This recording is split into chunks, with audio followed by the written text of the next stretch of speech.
Hello दोस्तों, आप लोग कैसे हैं? उम्मीद करता हूं कि आप लोग ठीक होंगे। मैं भी ठीक हूं। और चलिए आज हम लोग बहुपद के जितना क्वेश्चन सॉल्व किए थे उससे हम लोग आगे बढ़ेंगे। लेकिन आप लोग ध्यान दीजिएगा कि जो हम लोग बुक सॉल्व कर रहे हैं उसका नाम है टारगेट बुक। ठीक है, A to Z सॉल्व कर रहे हैं। और आज हम लोग बहुपद का मतलब तीसरा वीडियो बनाने जा रहे हैं, जिसमें क्वेश्चन नंबर 41 से शुरू करने वाले हैं। ठीक है, और आप लोग लगे रहिए और देखते रहिए। और आप लोग का 2023 में जो बिहार बोर्ड में एग्ज़ाम होने वाला है, सबसे ज़्यादा यहीं से क्वेश्चन उठाने वाला है। और आप लोग को एग्ज़ाम में परफेक्ट यही क्वेश्चन उठाकर वहाँ कॉपी करके डाल देगा। ठीक है, चलिए दोस्तों हम लोग देखते हैं क्लास में क्या कर रहा है। कह रहा है कि यदि बहुपद px बराबर 4x³ minus 5x square plus 3x plus 7 के शून्यक अल्फ़ा कामा बीटा कामा गामा हो तो alpha into beta into gamma का मान होगा। मतलब एक फार्मूला मैंने बताया था आप लोगों का कि अल्फ़ा गुण बीटा गुण गामा बराबर होता है, क्या होता है जी? -d/a होता है। क्या होता है जी? -d/a होता है। तो अब इसमें देखना है कि इसको हम लोग देखो यहाँ डायरेक्ट कर देते हैं। a का मान 4 हो जाएगा, b का मान -5 हो जाएगा, c का मान 3 हो जाएगा, d का मान क्या हो जाएगा? 7 हो जाएगा। तो अब बता दो यहाँ कि d नंबर में क्या है जी? 7 है ना। और इसके अगर माइनस है तो -7, और a का मान क्या है जी? 4। तो -7 बटा क्या हो जाएगा जी? 4। तो हम लोगों को -7 बटा 4 यानी a नंबर राइट आंसर हो जाएगा।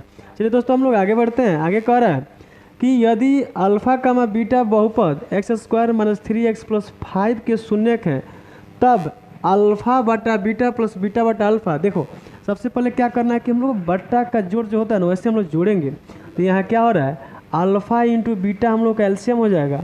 और जब बीटा में इसमें भाग करें तो बीटा बीटा कट जाएगा, बचेगा क्या जी? अल्फ़ा। और इसके ऊपर अल्फ़ा है तो अल्फ़ा स्क्वायर हो जाएगा जी। अल्फ़ा में अल्फ़ा से गुणा करेंगे तो अल्फ़ा स्क्वायर हो जाएगा।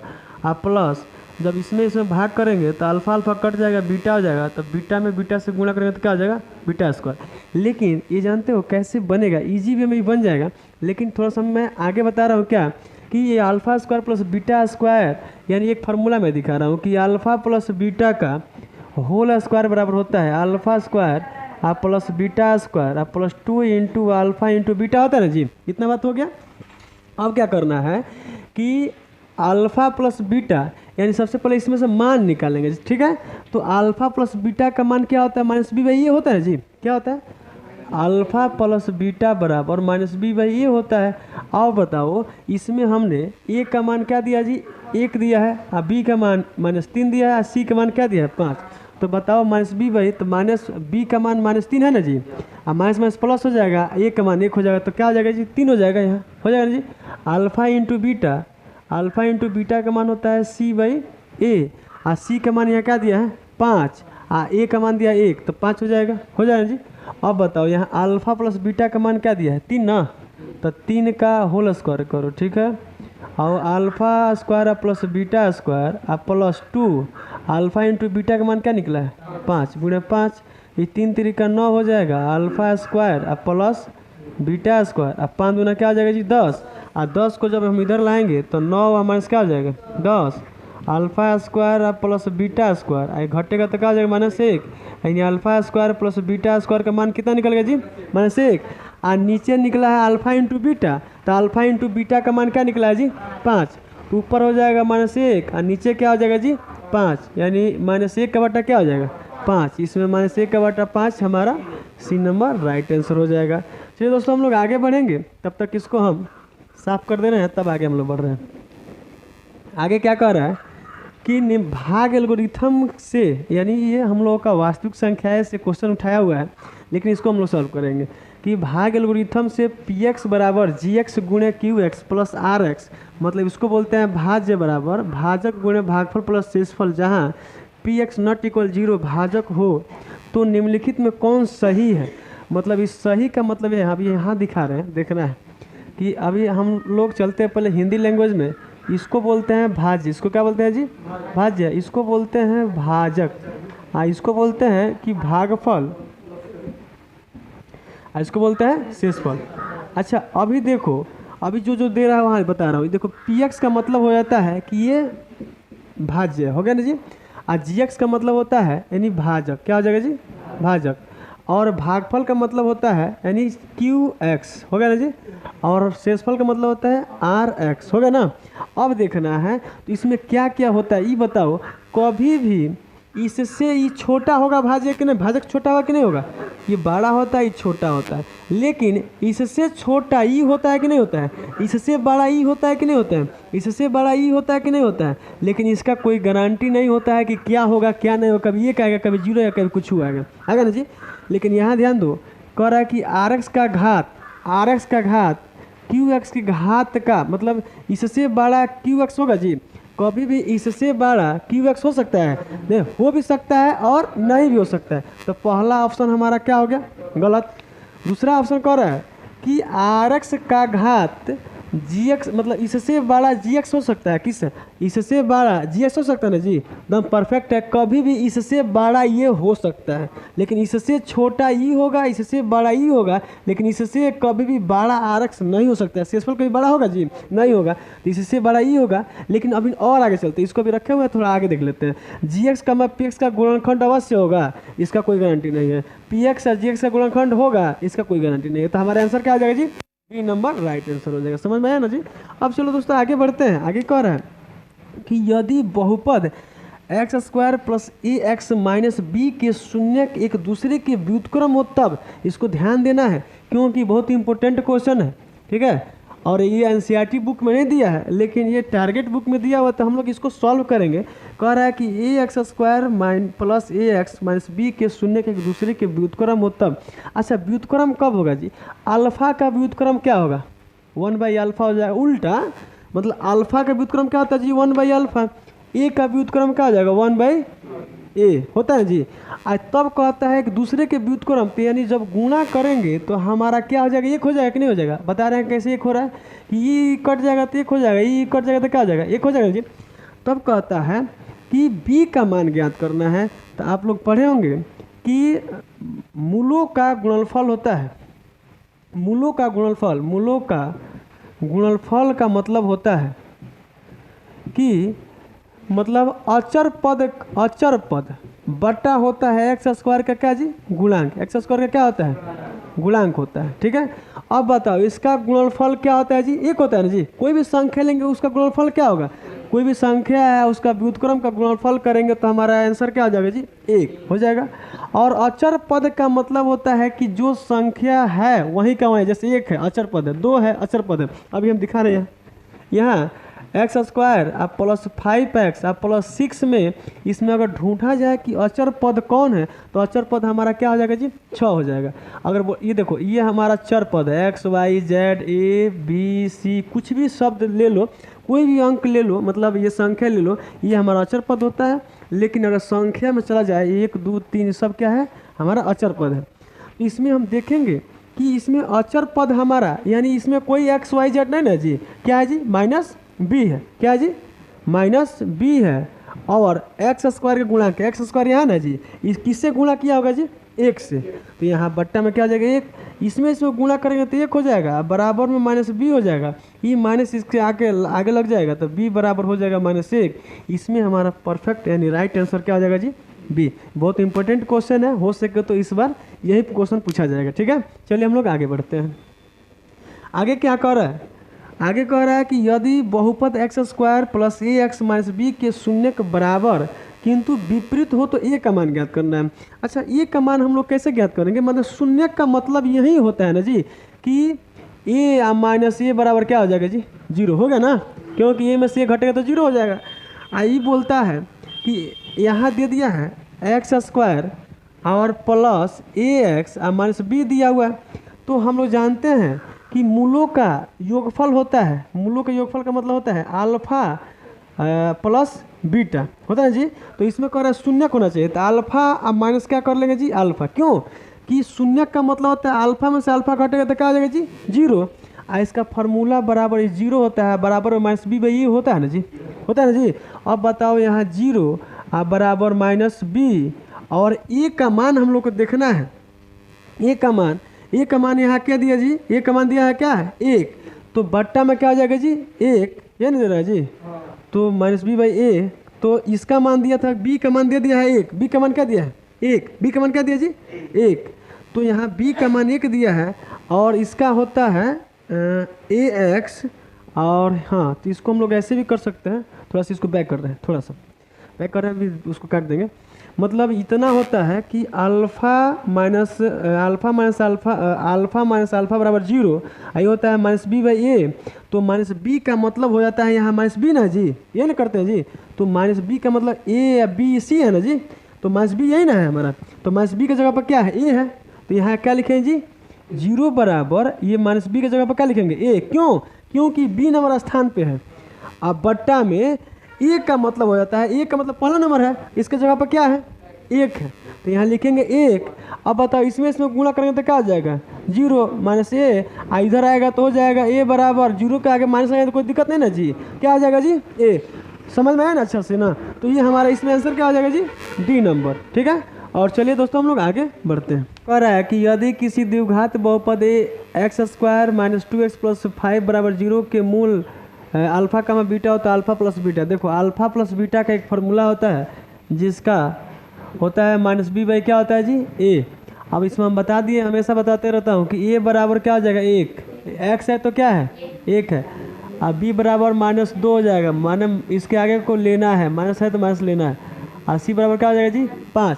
अब बताओ माइनस बी, तो यहाँ बी का मान क्या है जी -2, और वहाँ भी माइनस था, माइनस क्या हो जाएगा प्लस। यहाँ लिखेंगे -2, और इसके आगे भी क्या है माइनस है, बट्टा में ए का मान क्या है 1 है, तो माइनस क्या हो जाएगा जी +2।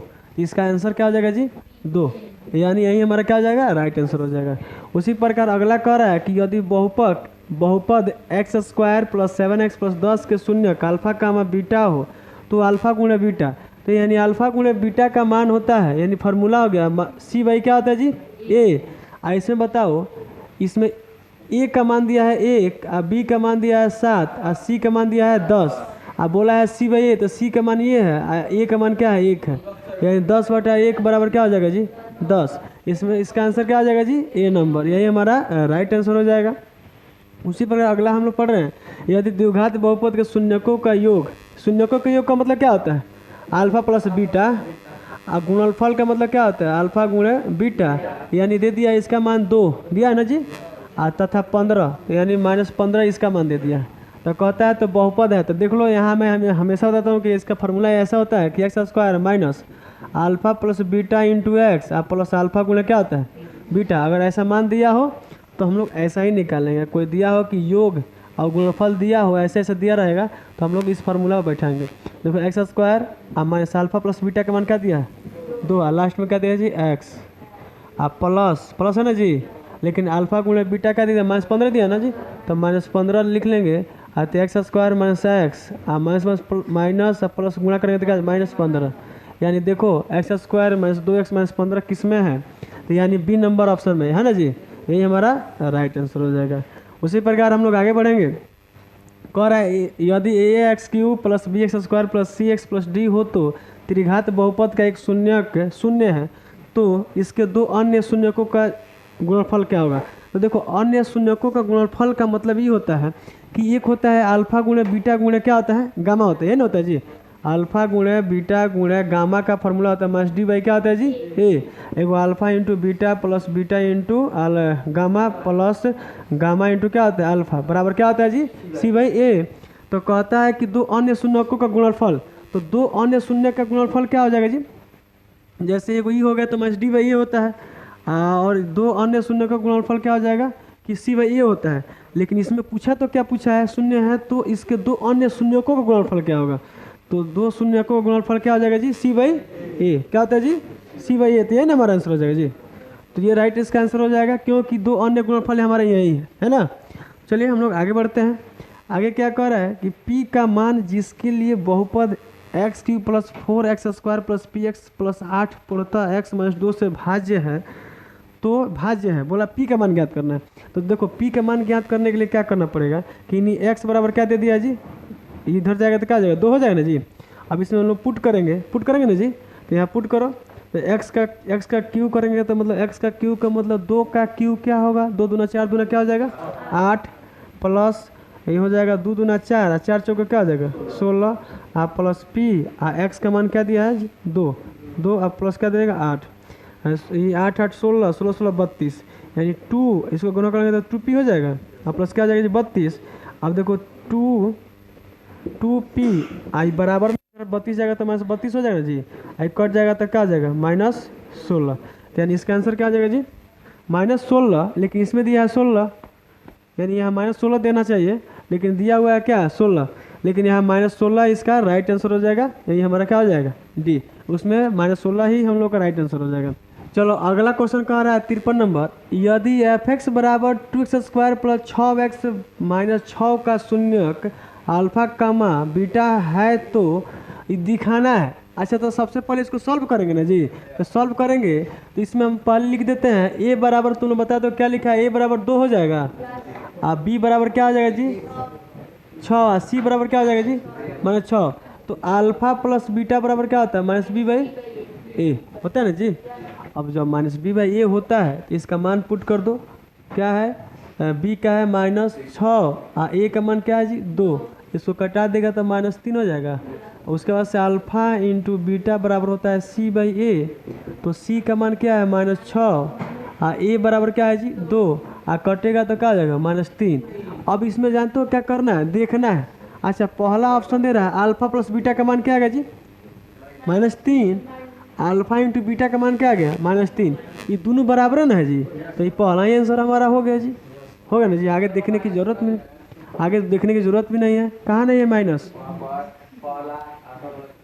तो अब -b है ना जी, तो -b है तो -b लग जाएगा ना यहाँ, फार्मूला में -b है, यहाँ तो b का मान 6 है और फार्मूला में क्या है -b है, तो कटेगा तो हमारा पूरा उतना हो जाएगा। अगला कह रहा है निम्नलिखित में कौन बहुपद नहीं है, तो बहुपद नहीं है तो इसमें देखो ये हमारा यहाँ x की पावर 1 है ना जी, तो बहुपद तो हुआ, और यहाँ x की पावर 2 है तो बहुपद है, लेकिन यहाँ बटा में न दिया है जी, अब बटा में दिया तो कहीं बहुपद हो सकता है जी नहीं, तो यही हमारा क्या हो जाएगा जी सी। और चलते हम लोग आगे, क्या कह रहा है कि 0.3x माइनस 0.37 बराबर 0.37x माइनस 0.3 हो तो x का मान ज्ञात करना, x का मान ज्ञात करना ना जी। इसको हम लोग ऐसा भी लिख सकते हैं, क्या है 30x 0.30x लिख सकते हैं जी, और माइनस 0.37 बराबर 0.37x और माइनस 0.3 या इसके लास्ट में 0 लगा सकते हैं ना, क्यों लगा सकते हैं, क्योंकि 2 संख्या रहेगा तो सभी परिपूर्ण हो जाएगा। अब बताओ मैंने क्या कर दिया कि इसको इधर लाने का काम किया, इसको यहाँ आते हैं रहने दो, इसको मैंने इधर लाया, इधर का ये x वाला इधर ले जाते हैं, तो देखो इसको पहले लिख देते हैं -0.37 है ना, इधर इसको लाएगा तो माइनस है तो प्लस हो जाएगा 0.30 और 0.37x है तो रहने दो, इसको उठा लो, इसके पीछे लगाओ तो क्या हो जाएगा -0.30x हो जाएगा। अब बताओ इसमें से इसमें घटाएंगे तो -0.07 हो जाएगा, घटेगा तो हो जाएगा जी। अब देखो अब यहाँ हो जाएगा, इसमें से इसमें घटेगा तो इसमें भी हमारा हो जाएगा वही बात कि 0.07x है ना। अब देखो इसमें जितना इधर है उतना इधर है ना जी, कट गया ना जी, यहाँ कुछ नहीं बचा तो 1 बचा ना जी, तो -1 यानी x बराबर क्या बचा जी माइनस क्या 1, तो माइनस इसमें 1 राइट आंसर हो जाएगा, तो पहला ही हमारा क्या आ जाएगा -1, ये x का मान क्या निकल गया जी -1। अब देखो अगला बहुत इंपॉर्टेंट क्वेश्चन है, ध्यान से देखना है ये बात कि कह रहा है 64 के वर्गमूल, 64 के वर्गमूल का मतलब होता है, आज दिखा रहा है वर्गमूल और घनमूल में अंतर। देखो अगर 4 का वर्गमूल पूछेगा तो इसको वर्गमूल का मतलब होता है रूट चढ़ा लेंगे तो ये हमारा कट के क्या आ जाएगा 2। अगर यही पूछेगा 4 का वर्ग, यहाँ लिखते हैं तब समझ आएगा, 4 का √4 का वर्गमूल, ध्यान से देखना है, वर्गमूल का मतलब होता है कि इसमें रूट चढ़ा देंगे तो क्या आ जाएगा 2 हो जाएगा, तो 4 का वर्गमूल क्या आ जाएगा √2, इसका वर्गमूल क्या आता है 2। अगर ये पूछेगा 4 का वर्ग, तो वर्ग कहने का मतलब है 4 × 4 बराबर क्या आ जाएगा 16, तो देखो ये वर्गमूल हो गया इसका, ये 4 का वर्गमूल 2 हो जाएगा और 4 का वर्ग क्या आ जाएगा 16। घनमूल में बता रहे हैं, अगर 2 का घनमूल बताएंगे घनमूल, तो यहाँ 2 का घनमूल नहीं 8 का घनमूल बोलेंगे तो यानी हो जाएगा 3 क्यूब क्या हो जाएगा 8, तो ये 2 का 2 हो जाएगा ना जी। 8 का घनमूल क्या आता है 2। अगर यहीं पूछते 2 का घन क्या होगा, तो 2 के पावर 3 लिखेंगे, तो 2 दूना 4 दूना क्या हो जाएगा जी 8। अब देखो यहाँ पूछा है 64 के वर्गमूल, यानी पूछा है यही ना जी, तो 64 के वर्गमूल यानी 8 इठाई क्या होता है, यानी 8 हो गया, हो गया जी। और कह रहा है कि 64 के घनमूल, तो घनमूल देख लो यहाँ है 8 का घनमूल 2 होता है, तो 64 का घनमूल 4 चौके 16 चौके क्या होता है, नहीं ऐसे 2 4 चौके 16 और 16 चौके क्या होता है 64, यानी 4 का क्यों होता है तो 4 ना हो जाएगा जी, और 4 हो जाएगा। और तब जानते हो क्या कहता है, घनमूल से भाग देने पर, तो भाग देंगे 4 से ना नीचे से जी, तो 4 दूना क्या हो जाएगा 8, हमारा आंसर क्या हो गया 2। इसमें आंसर क्या है जी 2, यानी नंबर हमारा क्या हो जाएगा आंसर हो जाएगा। उसी प्रकार आगे भी हम लोग कह रहे हैं कि x square plus 2x plus 1 के शून्यक है, तो शून्यक निकालने के लिए हम लोग को क्या करना पड़ता है जी, जैसे द्विघात बहुपद निकाला जाए तो उसी तरह निकालेंगे कि x square plus 2x plus 1, तो देखो ये 1 का 1 हो जाएगा ना, ऐसे भी करा सकते हैं क्या, x square plus x plus 1, देखो इसमें कोई अंतर नहीं हुआ, देखो ये 2x है ना जी, तो 2x को तोड़े तो एक्स हो जाएगा, ये क्या हो जाएगा x, तो हमने क्या किया x कॉमन लिया, तो यहाँ x बचा, आप प्लस है तो प्लस यहाँ 1 बच जाएगा, आप प्लस यहाँ 1 कॉमन लेते हैं तो यहाँ x बचेगा, आप प्लस जो है वही बच जाएगा। अब देखो एगो x प्लस 1 ले लो, क्योंकि दोनों सेम है ना, एगो x और प्लस क्या ले लेगा, वो भी वही हो जाएगा, इसका आंसर हो जाएगा x माइनस 1, इसका भी आंसर क्या हो जाएगा -1 हो जाएगा ना जी। अब देखो -1 इसका आंसर हो जाएगा, तो -1 किस में आ जाएगा जी, बी में है ना। उसमें कह रहा है कि x -2 minus x square plus x cube में एक्स स्क्वायर का गुणांक, तो देखो यहाँ एक्स स्क्वायर है, इसका गुणांक कितना से गुणा किया गया जी -1 से, इसमें कुछ नहीं है तो 1 है ना जी, इसके आगे ये माइनस है तो -1 से क्या किया गया गुणा किया गया, तो -1 हमारा क्या हो जाएगा, यही हो जाएगा आंसर। बहुपद x square minus 2x minus 3 के शून्य का कौन कौन से है, तो यहाँ फिर अब ये लिखा ले, इसी तरह निकलेगा, यहाँ भी निकलेगा ना जी, निकलेगा x square minus 2x minus क्या आ जाएगा 3।